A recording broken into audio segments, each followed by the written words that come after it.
Okay, Alan. First, don't panic over the way the copper looks. It's been real damp here today. My water is so cold out of my pool, it's sweated and discolored, but I can clean that up and then we'll get it sealed.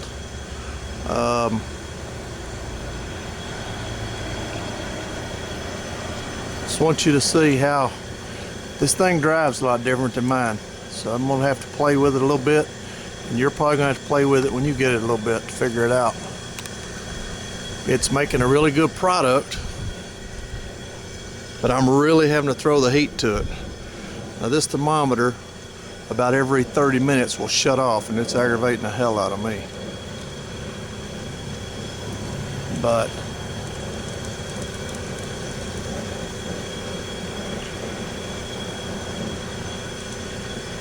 hold on. Right now the Parrot's standing up, the hydrometer's standing up pretty good. I'm gonna turn the water on. See where I've got your, I marked your, this is deflagmator water. This is your bypass, but you need that. I'm gonna go to about there to get some more reflux, and I'll come back and show you the difference. All right, Alan, I'm not a professional photographer, so we'll do the best I can. First thing we'll do is show you how it goes together. I don't have the condenser on there yet. This will be your output, of course. And on the back side are your exhaust for your deflagmator. So first thing we do, take your condenser, fit it up there. You can see where it bolts up or unions up. The way I do it is put the I call it the main feed first, then I hook my water flow back here up. You'll want to take some crescent wrenches and tighten those, but for now I'm just going to do it by hand.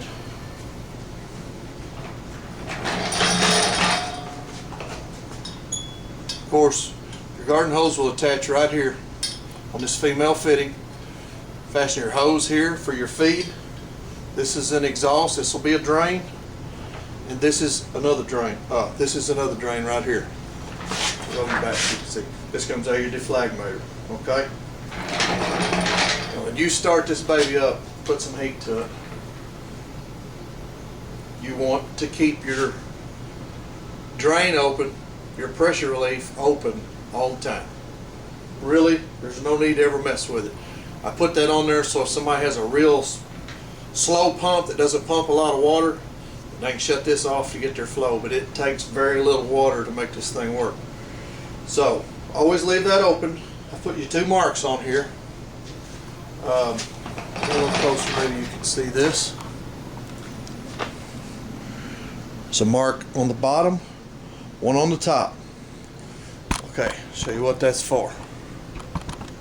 Get the camera set. Working on it, man. Alright. When you start running, you put heat to it. The bottom of this valve, put on the top mark. The top line there. And you'll be about right. Just let her run. I know you're running electricity, I think, or I run gas. So it may take a little time for you to heat up enough to where you start to bubble.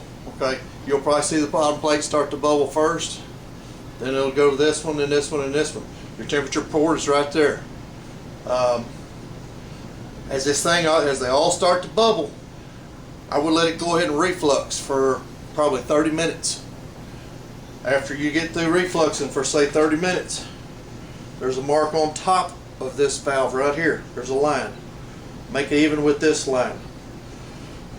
Just wait a few minutes. It'll take a few minutes for all this to heat up good. See if you start getting any flow, and it'll take a few minutes. You know, you can shine a light into here and see when you're starting to get distillate. Okay. You may even have to go down to this bottom. It's going to depend on your water pressure, because the water pressure, you know, that you have may be different than mine, cause different water flows, the water temperature, this, that, and other. So some of this is just going to take a little fooling with to figure it out. But I can tell you this, the deflagmator is very sensitive. Very, very small adjustments on this valve will make a lot of changes in that. So you can go from pulling distillate to move it just a little bit, it'll stop. It'll go back to total reflux. You almost have to shut it all the way off. And you'll get down to a little over a pencil-sized stream of water coming out of your deflagmator drain. And it'll be pretty hot. That's okay. Real warm is better. Hot's okay. You might, if it gets too hot, you might see your ABV go down a little bit. So just keep it pretty warm. But like I said, this valve here will make a lot of changes in whether you pull product or not. And like I say, if your alcohol by volume starts to drop some, it should run between 88 and 90 most of the time. But if it starts to drop some, you can open her back up, and you don't have to open it much. Put it back in total reflux for about 15 minutes and bring her back to there. Now when you hit tails, you're going to see it'll just go to like a drips. When it goes to drips, I don't even fool with trying to restack my column or anything, because it seems like it doesn't make any difference. I'm in the tails. So what I'll do when it goes to drips, I'll go ahead and change my jar, shut this completely off. You'll see the stream pick up quite a bit, and in just a minute or so, you'll see your hydrometer start to raise up, and you can smell it. You're in the tails. I know you'll see the same thing I did when I ran it.